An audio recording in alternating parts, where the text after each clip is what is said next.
Capítulo 2. Conflitos pessoais.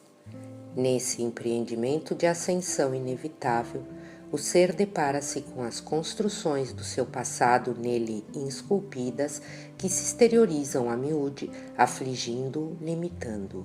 Apresentam-se essas fixações como conflitos nas paisagens íntimas, ameaçando a sua realização, a alegria do trabalho, a harmonia da convivência com outras pessoas, transformando-se com facilidade em complexos perturbadores na área da emoção e do comportamento. Não se podem negar os fatores responsáveis por tais distúrbios, a começar pelos comportamentos da gestante, afetando o ser na vida intrauterina e culminando com a convivência em família, particularmente com pais dominadores, mães castradoras, neuróticas, que transferem as suas inseguranças e todos os outros conflitos para os filhos em formação, que se tornam fragilizados sob a alta carga de tensões que se veem obrigados a suportar. Por outro lado, as pressões sociais e econômicas, culturais e educacionais se transformam em gigantes apavorantes que passam a perseguir com insistência o educando, que absorve esses fantasmas e não os digere, vindo a temê-los, a detestá-los e a conduzi-los por toda a existência, quando não recebeu o conveniente tratamento. É certo que o espírito renasce onde se lhe torna melhor para o processo da evolução. Como, todavia, ninguém vem à Terra para sofrer, senão para reparar, adquirir novas experiências, desenvolver aptidões, crescer interiormente, todos esses empecilhos que defronta fazem parte da sua proposta de educação, devendo equipar-se de valores e de discernimento para superá-los e, livre de toda constrição restritiva à sua liberdade, avançar com desembaraço na busca da sua afirmação planificadora. Esta é, sobretudo, a função da psicologia ao penetrar o âmago do ser para o desalgemar dos conflitos e heranças infelizes que lhe pesam na economia emocional. Sigmund Freud, o insigne pai da psicanálise, afirmava com razão muito pessoal que, na raiz de todo conflito neurótico, sempre existe um problema da libido. Não se pode descartar essa manifestação recalcada da libido nos diversos comportamentos perturbadores que afetam a criatura humana.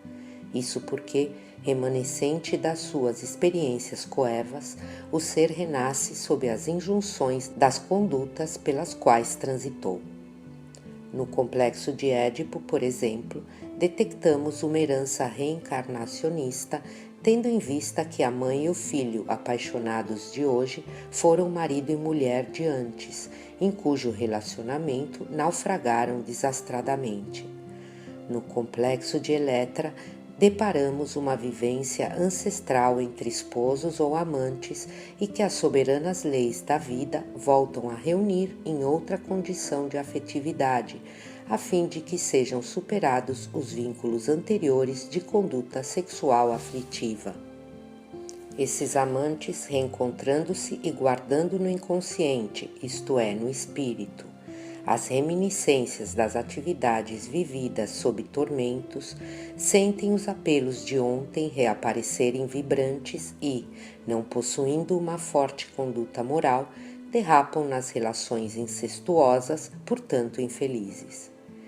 Mesmo nos complexos de inferioridade, como nos de superioridade, ressurge o passado espiritual dominador, provocando os estados mórbidos, que levam ao desequilíbrio a um passo da alienação mental. Não deixamos de ter em vista os fatores familiares, educacionais, sociais que pesam na manifestação dessas perturbações, constituindo-se estímulos ao seu surgimento, piorando as tendências inquietadoras, sulcando a psique de forma poderosa.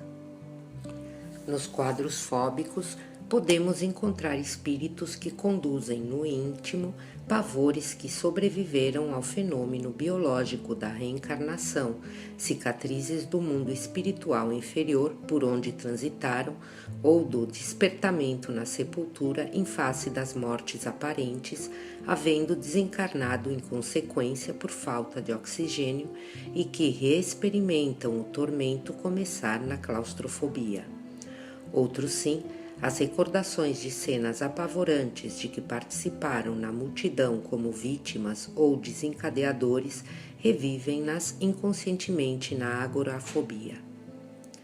Nas psicoses depressivas de várias manifestações, convém lembrar a presença da consciência de culpa que pré-existe ao corpo, portanto, à formação psicológica atual, produzindo mecanismos de fuga à ação dinâmica sob o império, não poucas vezes, de enzimas neuroniais responsáveis pelo desajuste, como de fatores causais próximos e mesmo de obsessões espirituais, que se fazem atuantes no comércio mental com as criaturas humanas.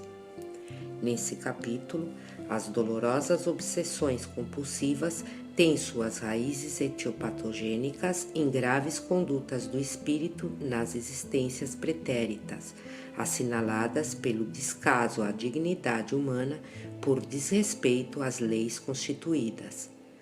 Quando a educação tiver como objetivo a construção do homem integral, os fatores de perturbação cederão lugar a outros tipos de estímulos, que são os edificadores da esperança, mantenedores das aspirações elevadas, no esforço para a superação das heranças doentias que cada um traz em si mesmo.